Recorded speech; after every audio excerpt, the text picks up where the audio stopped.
Dan di gereja KBP ini kan biasa terkenal dengan lelang kan. Nah, bagaimana tanggapan kakak misalnya saya kan orang KBP misalnya menikah dengan orang Katolik. Apakah saya melanggar ajaran Tuhan Yesus atau bagaimana sih kak? Ini kan saya dari NTT kak, lagi viral di TikTok sekarang ada oknum Romo klaim bahwa tidak ada gereja lain selain gereja Katolik. Luar Katolik itu tidak bisa masuk surga. Saya memahami itu sebatas sebegini bro. Kalau dikatakan di luar mereka kita tidak masuk surga, ya enggak apa-apa. Nyerang-nyerang mereka itu, menyerang-nyerang teman-teman Katolik itu buat apa? Jadi kan di gereja saya itu kan gereja KBP kan. Dan di gereja KBP ini kan biasa terkenal dengan lelang kan, lelang. Dan jadi pertanyaan itu apakah lelang ini ada di Alkitab diajarkan atau ini adalah bentuk memajukan gereja? Mungkin itu aja sih kak. Lelang itu dilakukan dalam ibadah atau tidak?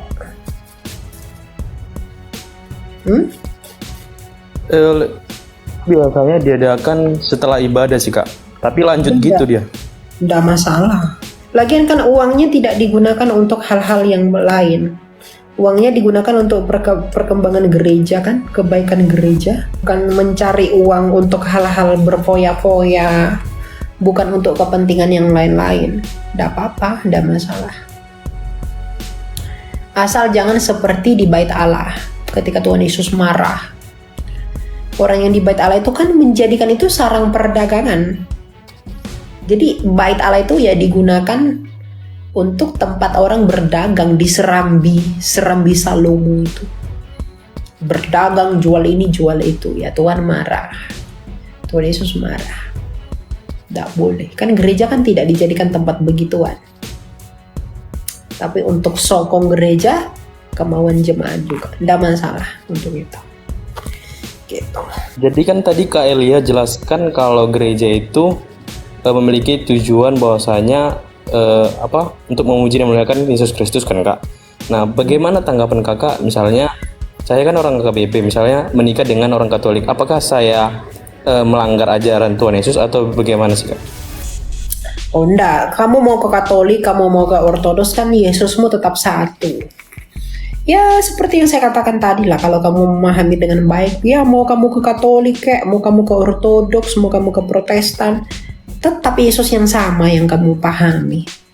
Bukan Yesus yang berbeda. Yesus yang menyelamatkan, Yesus yang menghidupi, Yesus yang memenangkan, dan Yesus yang membangkitkan kita. Itu saja. Mau kamu Katolik itu hanya caranya saja. Kamu berbeda, memahami. Caramu memandang Kristus itu berbeda. Kalau kamu di setiap denominasi, tidak apa-apa.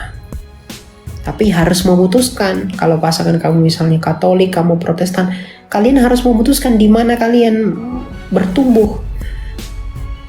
Biar bisa bertumbuh bersama-sama. Gitu loh. Gitu ya. Jadi bukan yang terpisah-pisah gitu. Itu tetap sama kok, tetap satu. Tidak masalah. Ini mungkin agak sedikit sensitif. Ini kan saya dari NTT kak, lagi viral di TikTok sekarang ada oknum Romo yang menyampaikan atau mengklaim bahwa tidak ada gereja lain selain gereja Katolik. Hanya Tuhan Yesus sendiri yang mendirikan gereja Katolik bilang. Jadi di luar Katolik itu tidak bisa masuk surga. Oke, lalu? Ya saya hanya ikuti saja kak, karena menurut saya ketika saya komen dan bertanya kepada orang yang tidak mungkin yang tidak seagama dengan saya mungkin tidak mendapatkan jawaban yang mungkin menurut saya sih sependapat. Jadi saya hanya ikuti. Kebetulan saya sekarang ini ikuti sama kakak. Mungkin kakak kamu Kristen Protestan juga kah? Ya, betul. Ya mungkin di sini baru tepat saya bertanya sih. Biar agak sinkron. Ini bukan tentang bagaimana ya. Ini hanya untuk kita belajar saja. Tidak untuk menyerang atau menyudutkan antara agama satu dengan agama kita. Mereka lebih kepada sejarah sih kak. Ya. Mungkin minta penjelasan sedikit. Saya memahami itu sebatas sebegini bro. Penghakiman itu kuasa Bapa. masalah kuasa putra. Dia yang menyatakan kebenaran itu nanti pada akhirnya.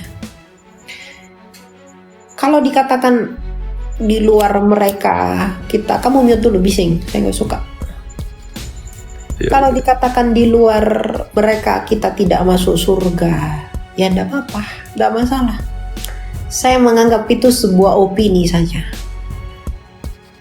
Jadi kalau kita dibilang enggak masuk surga lah, apa segala macam, ya enggak apa-apa sih bagi saya. Kadang kita terlalu baper. Kita membedakan opini dan fakta. Kita tidak tahu bedakan itu. Ngapain kamu sakit hati buat opini? It's freely to you. You have a freedom to talk anything you want to say in the public. And it depends how you to prove it. Bagaimana kamu membuktikan itu? Itu saja. Kalau masalah mengenai sejarah, semua punya sejarah. Semua punya yang kelam. Semua punya yang baik. Tapi bersandar pada apa? Pada hikmat yang dari Tuhan. Yang kamu beritakan itu kan tetap sama, caranya saja yang berbeda. Jadi ya kita pun nggak perlu benci. Yang ngomong itu, kita pun nggak perlu membenci orang yang ngomong seperti itu. Dan nggak perlu marah juga. Itu opini, nggak masalah.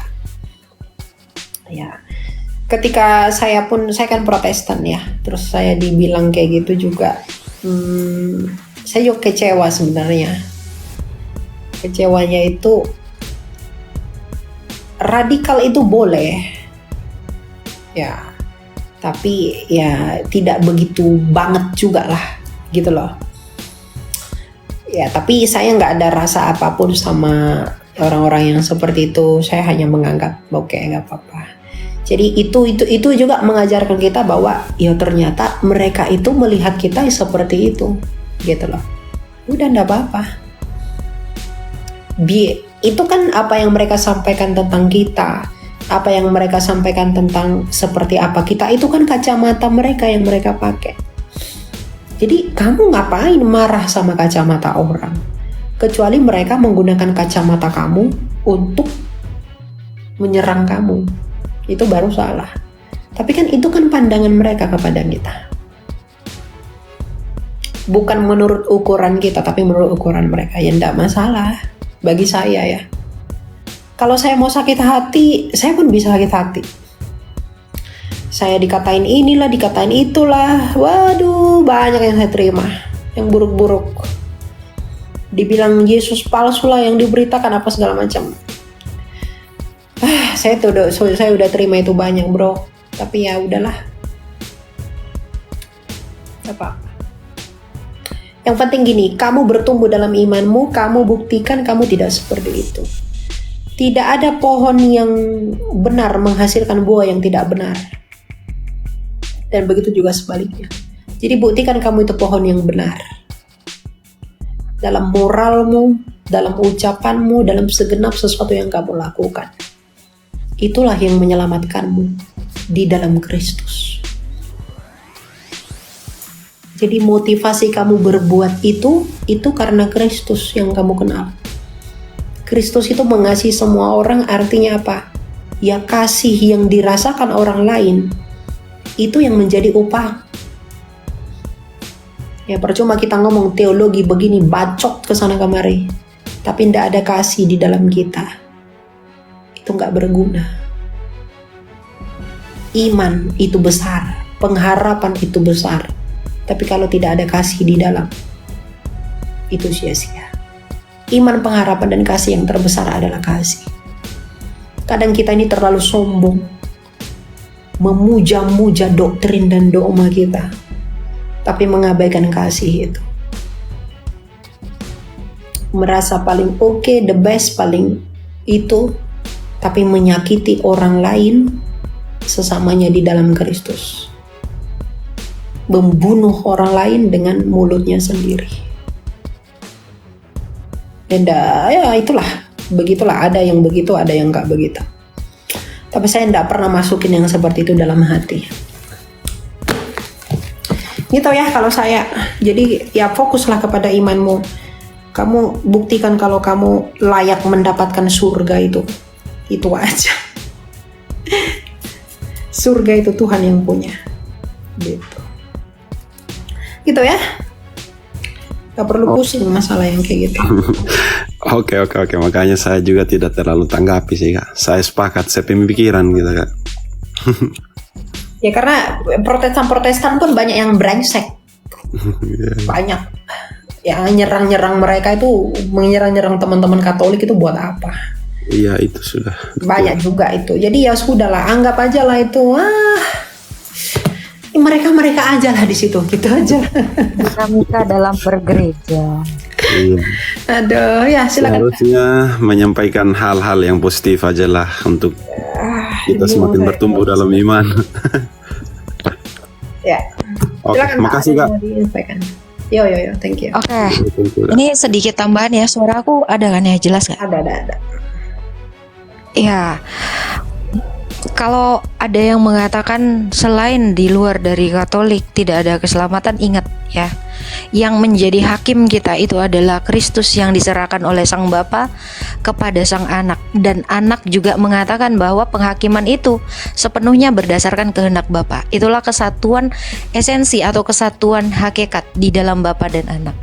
Jadi yang menentukan kita itu masuk surga atau tidak, itu memang hanya ditentukan oleh Yesus Kristus melalui gerejanya yang satu. Kita juga tidak menutup kemungkinan bahwa gereja itu, melalui gereja kita juga mendapatkan keselamatan itu. Karena keselamatan atau surga itu adalah menyatunya gereja dengan Kristus yang adalah kepalanya. Karena gereja adalah tubuh, ya. Dan Kristus adalah kepalanya. Tentu ketika dikatakan hakim itu adalah Kristus, maka ada pengantara kita di dunia ini setelah Kristus terangkat ke surga, yaitu para rasul. Ya, rahmat tahbisan itu memang tetap berlaku untuk kita semua. Tetapi kita sebagai seorang Kristen, kita yang menuhankan Tuhan yang satu, Tuhan yang sama. Percayalah, kalau kita mencari ajaran yang paling benar itu seperti apa, karena yang benar itu hanya satu, kebenaran itu mutlak dan sifatnya absolut. Ya, kalau kita cari ajaran yang benar itu, yaitu ajaran apostolik atau ajaran para rasul, maka kita semua yang sekarang ini percaya kepada Kristus, kita akan mencari tahu ajaran yang seperti apa yang benar, sehingga outputnya adalah ortopraksia atau perilaku kita yang benar. Nah, menanggapin orang-orang yang sangat skeptis tentang iman mereka sendiri dan mereka merasa bahwa iman yang lain itu tidak benar, ya sebenarnya itu kita tumbuhkan dari diri kita sendiri. Apakah kita mau terus-terusan mendebat mereka, atau kita sendiri yang bergerak mencari yang manakah ajaran satu yang diajarkan Yesus melalui para rasulnya itu. Jadi kita juga nggak bisa bilang keselamatan itu nggak melalui gereja, tentu, karena Yesus mendirikan gereja. Tapi percayalah, gereja yang didirikan Yesus itu satu, yang kudus, yang apostolik, dan yang katolik. Katolik di sini sifat gereja ya, bukan gereja barat. Sekali lagi saya kasih tahu itu ya. Jadi kalau ada orang-orang yang merasa gereja dia yang paling benar, maka kita lihat, memang harus kita lihat dulu bibit bebet bobotnya, apakah ajaran itu benar-benar tidak bertentangan dengan ajaran para rasul. Gitu aja sih buat teman-teman yang Protestan. Mari kita ya saling merangkul gitu loh. Mari kita saling mencari yang manakah ajaran Kristus yang benar itu. Tidak usah saling berbantah-bantahan, tidak usah saling bersalah-salahan, tetapi sebaliknya kita saling melengkapi. Kalau ada yang kekurangan di Protestan, mari kita melengkapi dari ajaran yang lain, tetapi yang tidak keluar dari pengajaran para rasul. Itu aja sih kalau dari saya ya. Kalau yang suka nyenggol-nyenggol gitu, sebenarnya itu udah lama sih. Gereja berotoritas untuk menganatema ajaran-ajaran yang bidat itu. Dan kita juga harus percaya bahwa melalui gereja, dan kita ini adalah gereja sebenarnya. Kita semua ini gereja. Elia gereja, saya gereja, Bang CP ini gereja. Kita adalah gereja yang satu di dalam Kristus. Ya. Betul. Jadi kita ini jangan saling merasa diri kita yang paling benar. Jangan kita membidatkan orang lain juga gitu. Tetapi alangkah baiknya kalau ada yang salah di antara tubuh Kristus, kita saling menegur. Itu lebih baik, dan saling mengasihi dan saling mengajar sebenarnya. Itu sih kalau dari aku. Jadi ya itu tadi, kesatuan itu ya melengkapi. Itu kan lebih kepada perenungan pribadi gitu loh. Kalau memang merasa bahwa oke, ini yang benar, oke, ini yang yang bisa membuatku bertumbuh lebih baik, perjalanan imanku lebih ini, pilih saja gitu loh. Jadi bukan yang mengeksekusi kamu di dalam ketidaknyamanan akan imanmu.